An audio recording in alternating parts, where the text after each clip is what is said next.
पराली के नाम पे हमारे देश के पूर्व प्रधानमंत्री स्वर्गीय लाल बहादुर शास्त्री जी ने नारा दिया था, जय जवान जय किसान। और भारतीय जनता पार्टी और योगी आदित्यनाथ का नारा हो गया है, मर जवान मर किसान। न किसान को उसके फसल का दाम मिलता है, न उसको कर्ज माफी का लाभ मिलता है, न स्वामीनाथन आयोग की रिपोर्ट लागू होती है, और एक किसानी बिल केंद्र सरकार लाकर किसानों को मरने के लिए मजबूर करती है। एक ऐसा कानून लेकर आई है जिसमें एमएसपी पूरे देश के अंदर समाप्त हो गई। एक ऐसा कानून लेकर आई है जिसमें पूंजीपतियों के लिए असीमित भंडारण की छूट है, और पराली के नाम पर आप किसानों के ऊपर मुकदमे लिख रहे हैं, उनको जेल में डाल रहे हैं, उनके ऊपर लाखों का फाइन कर रहे हैं। तो इस मामले को लेकर आम आदमी पार्टी ने साफ तौर पे योगी आदित्यनाथ की सरकार से कहा है कि जो किसान जेल में भेजे गए हैं उनको रिहा करो, वरना आम आदमी पार्टी पूरे प्रदेश में सड़कों पर उतरेगी किसानों की रिहाई के लिए। आप मुझे बताइए, क्या सिर्फ किसान से प्रदूषण हो रहा है? इतने बड़े बड़े पूंजीपति उद्योगपति हैं जिनकी वजह से प्रदूषण फैक्ट्रियों से फैलता है, उनकी कितने किसान तो गिरफ्तार हो गए, कितने पूंजीपति और उद्योगपति का कॉलर पकड़ के गिरफ्तार करके जेल भेजा गया? तो पहली बात तो ये है, इस वक्त किसान उत्तर प्रदेश में बदहाली की मार झेल रहा है, एमएसपी न मिलने की वजह से रो रहा है, आत्महत्याएं करने को मजबूर है, नंबर एक। दूसरी बात, अगर हम लोग अपराधीकरण की करें तो आज उत्तर प्रदेश में आदित्यनाथ के राज को जंगल राज कहना भी शायद कम होगा, क्योंकि जंगल का भी अपना कुछ कानून होता है। उत्तर प्रदेश में मिशन शक्ति के नाम पर एक ढोंग चल रहा है, करोड़ों रुपए का प्रचार हो रहा है। और जब मैं आज आपसे बात कर रहा हूं तो देवरिया में एक पिता अपनी बेटी के साथ हुए छेड़खानी की शिकायत करने जाता है, उसको पीट पीट के मार दिया जाता है।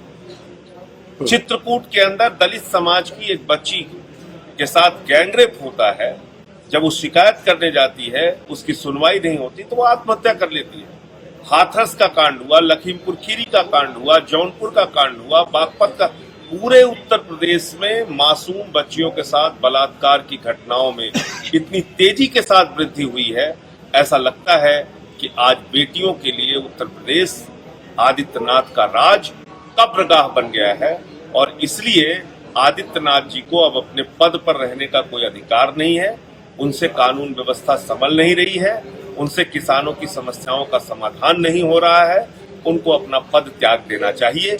ऐसा मुख्यमंत्री जिसके राज में कोरोना की महामारी में घोटाला हो। आपके बगल का जिला है बिजनौर, यहाँ पर 1600 रुपए का थर्मोमीटर 13,000 में खरीदा गया, 800 रुपए का ऑक्सीमीटर 5,000 में खरीदा गया, 800% कमीशन चल रहा है। भगवान राम का नाम आप लेते हैं, भगवान श्री राम ने, प्रभु श्री राम ने आपको ये शिक्षा दी है कि आप दलाली खाइए, कमीशन खाइए और महामारी में, आपदा में अवसर ढूंढिए।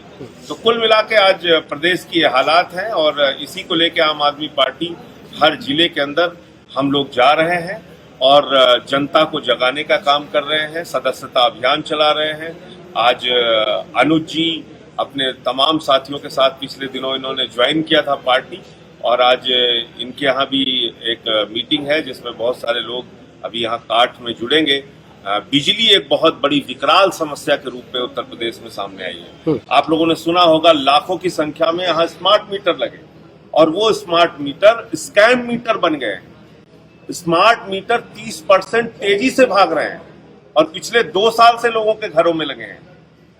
तो 2 साल से 30% ज्यादा बिल आप हमसे ले रहे हैं, और हमारा ही कॉलर पकड़ के हम ही को जेल में भेज देते हैं, हमारी बिजली काट देते हैं।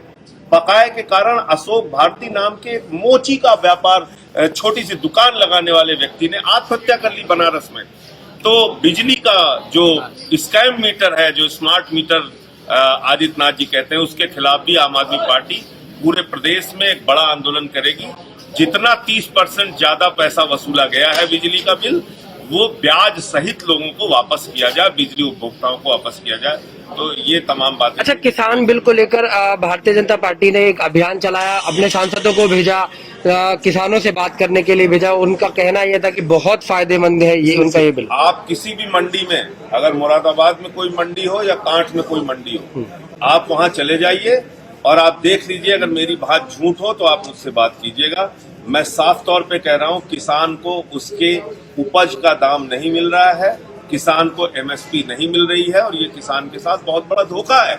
और इसीलिए मैंने पार्लियामेंट में इसका विरोध किया था। मुझे 7 दिन के लिए सस्पेंड भी किया गया, वो कोई मुद्दा नहीं है। लेकिन मैं आपको बताना चाहता हूं कि किसानों के लिए ये किसानी बिल जो मोदी जी लेके आए हैं, ये एक बहुत बड़ा मौत का फरमान उनके लिए साबित होगा आने वाले दिनों में।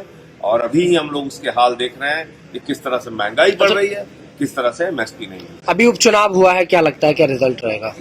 उपचुनाव में आमतौर पे सत्ता पक्ष अपना पूरा जोर लगाती है, लेकिन मुझे लगता है कि जिस तरह का गुस्सा लोगों के मन में है, तो वो वोट में भी जनता के बीच में दिखेगा।